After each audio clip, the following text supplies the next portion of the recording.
Hello everyone, welcome to my YouTube channel. तो इस video में हम लोग सीबीएसई 10th क्लास का जो चैप्टर है रियल नंबर, उसके मोस्ट इम्पोर्टेंट 10 एमसीक्यूज के बारे में डिस्कस करेंगे।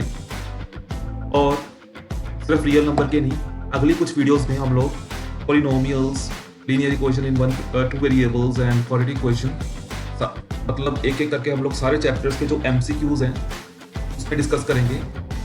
तो टारगेट अपना 80/80 का रहेगा, यानी कि क्योंकि बच्चों को मेन जो प्रॉब्लम होती है एमसीक्यूज में होती है, तो एमसीक्यूज को हम लोग अच्छी तरह करेंगे कवर। उसके बाद सब्जेक्टिव में भी आएंगे, आदर्श रीजन में आएंगे, केस स्टडीज में आएंगे। तो ऑलरेडी मैंने 2 वीडियोस डाल रखी हैं 10th क्लास के सैम्पल पेपर की, जो सीबीएसई ने इस बार सैम्पल पेपर रिलीज किया। अगर आपने वो वीडियोस नहीं देखी तो प्लीज़ उस वीडियो को देखें, ताकि आपको जो कंसेप्ट के बारे में पता लगे। और अगर आपने इस चैनल को सब्सक्राइब नहीं किया तो प्लीज़ चैनल को सब्सक्राइब करें। Okay, so let us see how to approach MCQs questions of real number. So a is equal to 2 to the power q into 3, b is equal to 2 into 3 into 5, c is equal to 3 to the power n multiplied by 5. LCM मेरे को ABC का given है 2 to the power 3, 3 to the power 2 multiplied by 5, और मैंने n की value निकालनी। तो n LCM का मतलब क्या होता है कि हाईएस्ट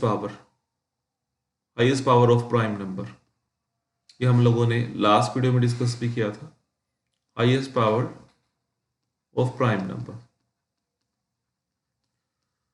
और HCF का मतलब होता है lowest power of prime numbers. अगर मैं इसकी प्रॉपर्टी की बात करूं तो अगर मैं n की वैल्यू देखूं तो n तो सिर्फ 3 की पावर के ऊपर है, और यहाँ a में देखूं 3 की पावर 1 है, b में देखूं 3 की पावर 1 है, और c में देखूं 3 की पावर n है। तो LCM देखूं 3 की पावर 2 है। तो LCM होता है हाईएस्ट पावर, यानी कि एक नंबर में 3 की पावर 2 तो होनी चाहिए ना। तो n की वैल्यू कितनी आएगी? 2 आएगी, यानी कि ऑप्शन बी। तो नेक्स्ट क्वेश्चन। अच्छा, इस क्वेश्चन के लिए आप वीडियो को पॉज करें और इस क्वेश्चन को खुद ट्राई करें, ठीक है। आई बिलीव कि आपने ये क्वेश्चन कर लिया। अगर नहीं किया तो देखें। The least number which is perfect square and is divisible by 16, 20 and 24। अगर लीस्ट नंबर की बात करें तो वो परफेक्ट स्क्वायर भी होना चाहिए, वो डिविजिबल बाय 16, 20 एंड 24, मतलब ये नंबर उसको डिविजिबल करते रहने चाहिए, है ना। तो डेफिनेटली मैं एलसीएम की बात करूंगा, ठीक है, क्योंकि ऐसा लिस्ट नंबर की बात करें तो LCM most of the case में आता है। अगर लेकिन इस थ्योरी में भी डिपेंड होता है कि वो क्या बोल रहे हैं, ना, तो उसके अकॉर्डिंग भी चलते हैं, जैसे हम लोग आगे क्वेश्चन भी करेंगे। तो अच्छा, ऐसा कौन सा परफेक्ट स्क्वायर होना हो जिससे सारे नंबर डिवाइड करें? तो परफेक्ट स्क्वायर की बात करें तो 240 और 2400 तो परफेक्ट स्क्वायर है नहीं, है ना।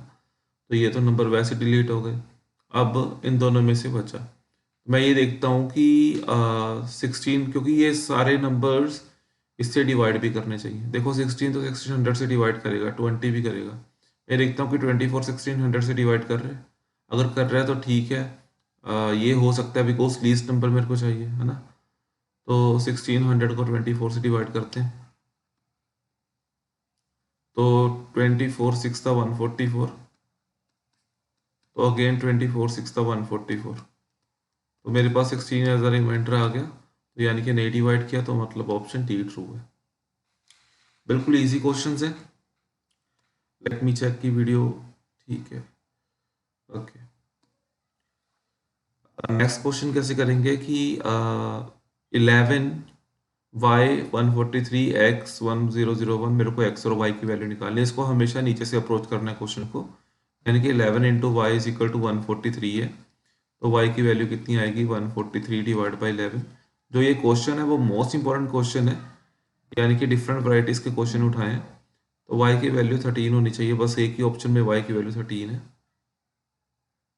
x की भी निकाल लेते हैं, x into 143 is equal to 1001, तो x is equal to 1001 divide by 143। तो वैसे y की वैल्यू मेरे को बाद में पूछी है, तो y की वैल्यू ऑब्वियसली बात है 13 है। तो x की वैल्यू यहाँ से कैलकुलेट कर लेंगे तो 7 ही आएगी, बिकॉज 7 3 21। तो ऑप्शन ए ट्रू होना चाहिए। मेरे को ये था कि वाई और एक्स को अल्टरनेटिव तो नहीं बोल रही, मतलब वाई की वैल्यू पहले तो नहीं बोल रही। तो ये ऑप्शन ये सॉल्व करने की भी जरूरत नहीं थी क्वेश्चन को।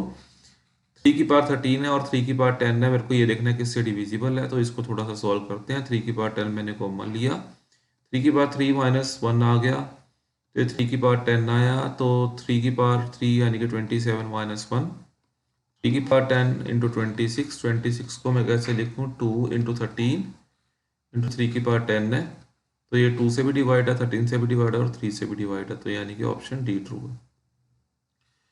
तो next question, the LCM of x and 18 is 36। x and 18 का एलसीएम 36 आ रहा है और x एंड 18 का एचसीएफ भी 2 आ रहा है, तो what is the number of x क्या होना चाहिए। ठीक है, तो देखें अगर मैं यहाँ सिर्फ 2 पुट करूँगा, ठीक है, तो सिर्फ 18 आएगा मेरा एलसीएम, तो ये तो ऑप्शन गलत हो गया। अगर मैं यहाँ 3 पुट करूँगा तो एलसीएम मेरा भी 18 आएगा, ये भी गलत हो गया। अगर मैं यहाँ 1 पुट करूँगा तब भी 18 आएगा, गलत हो गया। अगर मैं 4 पुट करूँगा तब मेरा एलसीएम 36 आएगा, तो मतलब ऑप्शन से ही ये क्वेश्चन क्लियर हो गया। क्लियर, बिकॉज अगर आप यहाँ पुट करके देखो 2 1 3 और एलसीएम निकालो तो आपका 18 ही आएगा, बिकॉज 2 1 और 3 18 के टेबल में आते हैं। अच्छा नेक्स्ट क्वेश्चन देखो, ये क्वेश्चन इंपॉर्टेंट है। इस क्वेश्चन में क्या है, the least number which when divide by 15 leaves a remainder 5, when divided by 25 leaves a remainder 15, when divided by 35 leaves a remainder 25। तो मेरे को बताना है कि वो कौन सा नंबर है, लीस्ट नंबर है, जिसका मैं ये मतलब 3 नंबर्स को अगर मैं डिवाइड करूं, ठीक है, उससे तो 15 रिमाइंडर, इससे 5 रिमाइंडर बचता है, इसके 15 रिमाइंडर, इसके 25 रिमाइंडर आता है। तो लीस्ट नंबर मेरे को निकालना है, तो मोस्ट प्रोबेबली जो मेरे को एलसीएम निकालना होता है, तो 25 एंड 35 का निकालते हैं। तो 5 3 सा 15, 5 5 सा 25, 7 सा 5 1 सा 5 21, तो ये आ गया 21 × 25, तो 5 10 2 4, तो ये नंबर 525 आया। अब ये मेरे को बोल रहा है अगर, लेकिन 525 तो वो वाला नंबर है ना जो 15 25 और 35 से डिवाइड होता है। अब ये मेरे को बोल रहा है कि जो रिमाइंडर है 15 से हटा के 5 होना चाहिए, 25 से 15 होना चाहिए और 35 से 25 होना चाहिए। अगर मैं ध्यान से देखूं 15 और 5 में 10 का गैप है, 25 और 15 में 10 का गैप है, 35 और 25 में 10 का गैप है, यानी कि 10 एक ऐसा नंबर है, ठीक है, जो क्या हो रहा है कि जिसको मैं सब्ट्रैक्ट करूंगा तभी जाके मेरे पास प्रॉपरली डिवाइड होगा। ठीक है, तो देयरफॉर या मैं ऐसा बोल दूं कि अगर मैं 10 को ऐड करूंगा तो 35 बन जाएगा, ये 25 बन जाएगा और ये 15 बन जाएगा, तो प्रॉपरली डिवाइड हो जाएगा। तो यानी कि मैं क्या बोलूँ कि 525 को अगर मैं यहाँ से 10 से माइनस कर दूं तो 515 आएगा, तो ये मेरा आंसर। ठीक है, तो next question, x is equal to 28, ये मेरे को गिवन है और y भी गिवन है। मेरे को ये बताना है कि चारों में से कौन सा ट्रू है और उसके अकॉर्डिंग मेरे को ऑप्शन भी गिवन है। अगर मैं बात करूं तो x is a composite number, जैसे x तो कंपोजिट है बिकॉज 28 को मैं कॉमन निकाल सकता हूँ यहाँ ना, 28 दोनों टर्म्स में है, तो x कंपोजिट नंबर हो गया यानी कि 1 true. y is a prime number, y prime number नहीं है बिकॉज 17 कॉमन आ सकता है दोनों में। x minus Y is a prime number, अगर मैं x माइनस वाई की बात करूं तो 28 माइनस 17, ये कितना आ गया, 11 आया। अगर मैं दोनों को माइनस करूं तो यहाँ अगर मैं माइनस करूं तो ये कितना आएगा मेरे पास, 1 2 3 अप टू सोन 16 इंटू 28 माइनस 1 2 3 अप टू सोन इंटू 17। 11 तो दोनों में होगा ना, अगर 11 दोनों में होगा तो 11 तो कॉमन आएगा, क्योंकि 11 तो दोनों टर्म्स में होगा ये वाली, तो 11 इसमें भी है, ठीक है ना। 11 तो कॉमन आएगा यहाँ से, अगर यहाँ से 11 कॉमन आएगा मतलब दोनों में से 11 कॉमन आया। अगर दोनों में से 11 कॉमन आया तो यानी कि 11 क्या हुआ, प्राइम नंबर नहीं हुआ, मतलब ये नंबर क्या हुआ, प्राइम नंबर नहीं हुआ, यानी कि ये रॉन्ग है। देखो ना 11 दोनों में से, दोनों में है ना, तो अगर माइनस भी करेंगे तब भी 11 आएगा ही आएगा। तो 11 इसमें से आया माइनस करके, यानी कि 11 मैं कॉमन निकाल सकता हूँ। अगर मैं 11 कॉमन निकाल सकता हूँ, दो फैक्टर मेरे पास बनेंगे, तो यानी कि वो प्राइम नहीं होगा। तो ऑप्शन 3 भी गलत, तो ऑप्शन 4 ही ट्रू होगा, यानी कि both 1 and 4 option A. Two positive number जिसका HCF 12 है और प्रोडक्ट है 6336, को दो नंबर बताने हैं, ठीक है। अगर HCF 12 है तो एक नंबर 12x मान लेते हैं, दूसरा नंबर 12y मान लेते हैं। दोनों का HCF 12 आ रहा है और x और y कोई भी नंबर है। प्रोडक्ट दोनों नंबर का कितना आ रहा है, 6336 आ रहा है, ठीक है। एक्स वाई कितना आएगा, 6336 डिवाइड बाई 12 इंटू 12, तो 12 वन ज़ा 12, सो 12 फाइव ज़ा 60, 12 टू ज़ा 24,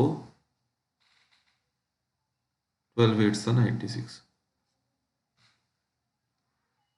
सो 12 फोर ज़ा 48, 12 फोर ज़ा 48, सो एक्स वाई का प्रोडक्ट 44 होना चाहिए। लेकिन एक्स और वाई जो हैं उसका HCF 1 होना चाहिए ना, बिकॉज 12 HCF था, यानी कि इन दोनों का HCF 1 होना चाहिए।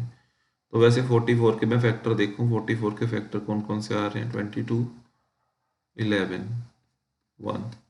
तो अगर मैं देखूं कि 1 आए HCF, तो या तो 4,11 होगा एक पेयर, या दूसरा होगा 22, नहीं 4,11 और 44,1 भी हो जाएगा। इसके अलावा तो कोई और नहीं होगा ना, दो पेयर ही पॉसिबल होंगे। अगर 22 × 2 करूँगा वो भी गलत, अगर तो ये दो पेयर ही पॉसिबल है, यानी कि ऑप्शन ए ट्रू है, ठीक है। तो उसने मेरे को पूछा था कि नंबर ऑफ पेयर्स कितने पॉसिबल हैं। तो नेक्स्ट क्वेश्चन देखो, ये क्वेश्चन भी बड़ा इंपॉर्टेंट है। इसमें बोल रहा है कि मैथमेटिक्स, साइंस एंड बायोलॉजी की जो बुक्स हैं वो स्टैक्ड में रखनी है। इस वे से रखनी है कि सब्जेक्ट वाइज, इस वे से रखनी है कि जो हाइट है स्टैक की सेम हो। और नंबर ऑफ मैथमेटिक्स बुक है 240, साइंस की बुक है 960 और बायोलॉजी की बुक है 1024। कहते हैं number of biology book, science book and mathematics की बुक सेपरेटली बता दो, है ना। जो बुक की सेम थिकनेस भी होनी चाहिए, ये भी याद रखना है। अच्छा, अगर ऐसे क्वेश्चन है तो आपको पता है LCM निकालना है या HCF निकालना है। अब निकाल लें क्या, है ना, ये क्वेश्चन है। देखो मैथ्स की बुक जो है मेरे को गिवन वो 240 है, साइंस की बुक मेरे को 960 गिवन है, और मेरे को बायोलॉजी की बुक कितनी गिवन है, 1024 गिवन है। अगर मैं देखूं इसमें, तो मेरे को नंबर ऑफ स्टैक्स निकालने, अगर नंबर ऑफ स्टैक निकालने तो ऑब्वियस ही बात है एक स्टैक में तो मैक्सिमम नंबर ऑफ बुक्स आएंगी, है ना। तो मैं LCM तो निकालूंगा नहीं, अगर LCM निकालूंगा तो इसका तो वो आ जाएगा ना, तो मैंने निकालने हैं स्टैक्स, मतलब इसका तो मैक्स इससे भी ज़्यादा नंबर आ जाएगा। तो ऐसा तो होगा नहीं, ज़्यादा स्टैक्स हो बुक्स कम हो, जो ऑब्जर्वेशन मेरी है ना। तो इसलिए आप लोग को ऐसा भी सोच लेना है कि आप लोग को भी HCF निकालना है ना। तो अगर HCF निकालेंगे क्वेश्चंस का, उसके लिए मेरे को क्या करना है, उसके लिए मेरे को फैक्टर सही है तीनों के, 240 120 में ब्रेक होगा, ये 60 में ब्रेक होगा, ये 30 में ब्रेक होगा, तो ये 15 में ब्रेक होगा, ये 3 में ब्रेक होगा, ये 5 में। अगर मैं 960 का देखूं, 960 का मैं कैसे निकालूंगा, 2 4 सा 2 8 सा 0, 2 2 सा, ये 120 आया, 60 आया, 30 आया, ये तो आपको निकालना आता ही है, ठीक है, इसमें कोई बड़ी बात नहीं है। तो नेक्स्ट जो है 1024 का है, तो ये तो वैसे पता ही है कि 2 की पावर 10 होगा,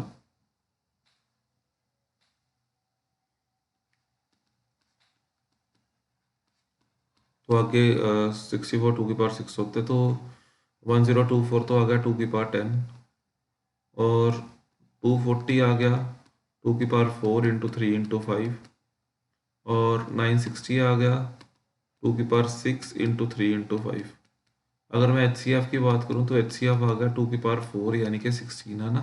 कॉमन तो यही है ना, लीस्ट नंबर होता है, तो 2 की पावर 4 16 आ गया। तो ये आया कि 16 स्टैक्स लगेंगे बायोलॉजी की बुक रखने में, मैथमेटिक्स की बुक रखने में, और सिंपल। तो number of stacks for mathematics book, मतलब ईच मैथमेटिक्स बुक में कितने स्टैक्स लगेंगे मैंने ये बताने हैं, साइंस की बुक में भी। और टोटल स्टैक्स लगेंगे तो 16। तो number of stacks of mathematics science books biology assuming that, अच्छा मतलब मैंने ये देखना है कि एक स्टैक में कितनी बुक्स आएंगी, है ना। The number of stack of mathematics, अच्छा मैथमेटिक्स की बुक्स के लिए कितने स्टैक्स लगेंगे, तो देयर फॉर 240। मैथमेटिक्स की बुक के लिए तो सारी बुक्स के लिए 16 स्टैक्स लगेंगे। तो basically what I have to find कि नंबर ऑफ मैथमेटिक्स बुक, है ना, कितनी आएंगी एक पर्टिकुलर स्टैक में। तो 240 डिवाइड बाई 16,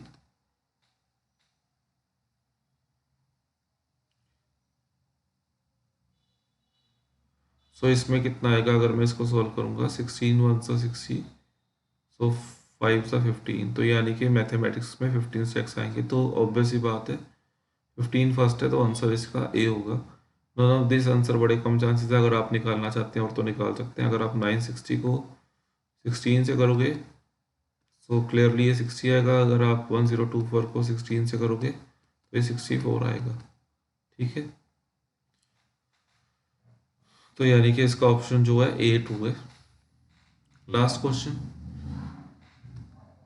P की वैल्यू 24620 गिवन है, Q की वैल्यू ये गिवन है, मेरे को HCF निकालना है। तो P की वैल्यू अगर मैं 2 कॉमन निकाल लूँ, बिकॉज मेरे को ऐसे ही गिवन है, तो 1 आएगा, 2 आएगा, प्रोडक्ट 3 अप टू सोन 10 तक प्रोडक्ट आएगा इसका।